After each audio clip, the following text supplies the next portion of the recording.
Mataji's efforts to reach the Western seekers intensified in 1974. Her husband was elected Secretary General of the United Nations International Maritime Organization, and they moved to England. Europe became her home, and Sahaja Yoga centers sprang up across the continent. Finding that this worked well for individuals, she began to emphasize the need for collective awareness. The experience became stronger when shared with others. She likened this to the analogy of one candle enlightening another and another, until there were so many candles standing together that the room was filled with light. The added dimension of feeling the connection to others was intrinsic to this new state of consciousness, and those practicing Sahaja Yoga found they were part of something greater than themselves, the transformation of mankind. Shri Mataji explains, the door of Sahaja Yoga is open to everyone, and every human being can achieve collective consciousness. The only problem is that the freedom of choice of the individual has to be respected, because he has ultimately to enter the area of total freedom. Thus, there may be many who may not sincerely seek their salvation. But if later on they see the multitude of realized souls enjoying the bliss of collective consciousness, they may also desire to get into their higher evolutionary process. This is how all evolutionary processes have worked in nature. The guiding and controlling force that acts is the spirit. This is the collective being within us which manifests in our attention and makes us collectively conscious. Shri Mataji was foremost a mother, and her obligation was to see her dream for global transformation realized. Traveling tirelessly year-round, day in and day out, she has given second birth to all who desired it.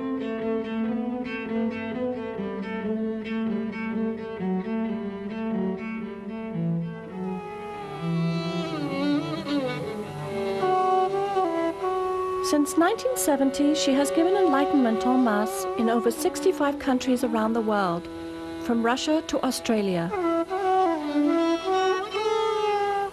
In 1995, at a program held in Bombay, Shri Mataji raised the kundalinis of over 100,000 people at the same time.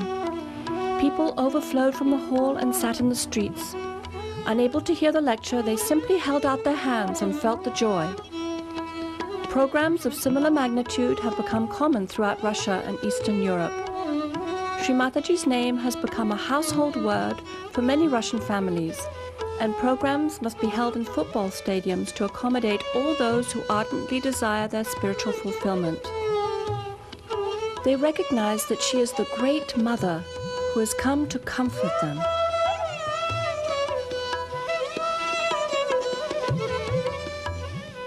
Because these are special times, as blossom times, and so many of you who were seekers before,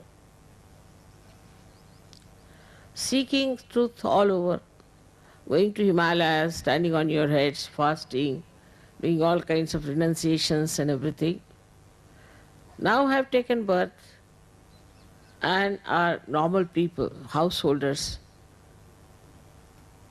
This was all promised that such thing will happen. Only with such people, Sahaja Yoga will work out. So the whole thing is, I would say, a plan which has worked out.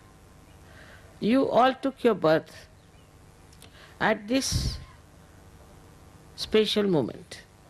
Even if you see the position of stars and all that, you can see clearly how everything has clicked together. It's all a divine plan. So a person who has a Sahaj culture is not only spontaneous, but is inspired, is an inspired personality. A person who is of that kind, an inspired visionary, then other people get impressed by such a person that, see, there's a man who's inspired, who talks in an inspired way, in a way that is something very different from others, something new, he says, new that is nourishing. in the world of this nonsense that we are living, we have to be something like the lotuses, who cannot be tarnished, who cannot be affected by all the ills that are going on. This is what is the test, is the pariksha. That at this time, at this difficult time, we can blossom and create fragrance and get so many others to this beautiful atmosphere. With your good wishes, with your prayers, this world will be so beautiful, so enchanting, that in the history people will describe that the world itself became a lotus full of fragrance, of divinity.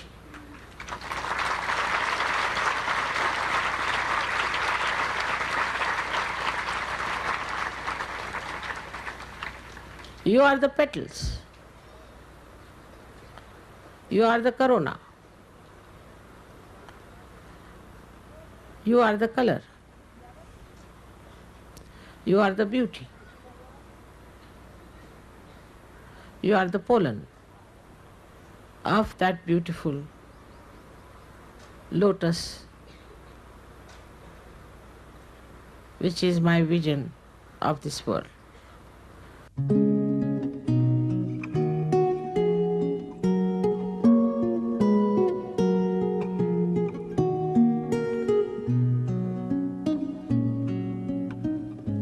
In the history of spirituality, there has never been a personage who has more clearly defined the purpose of human existence than Shri Mataji Nirmala Devi.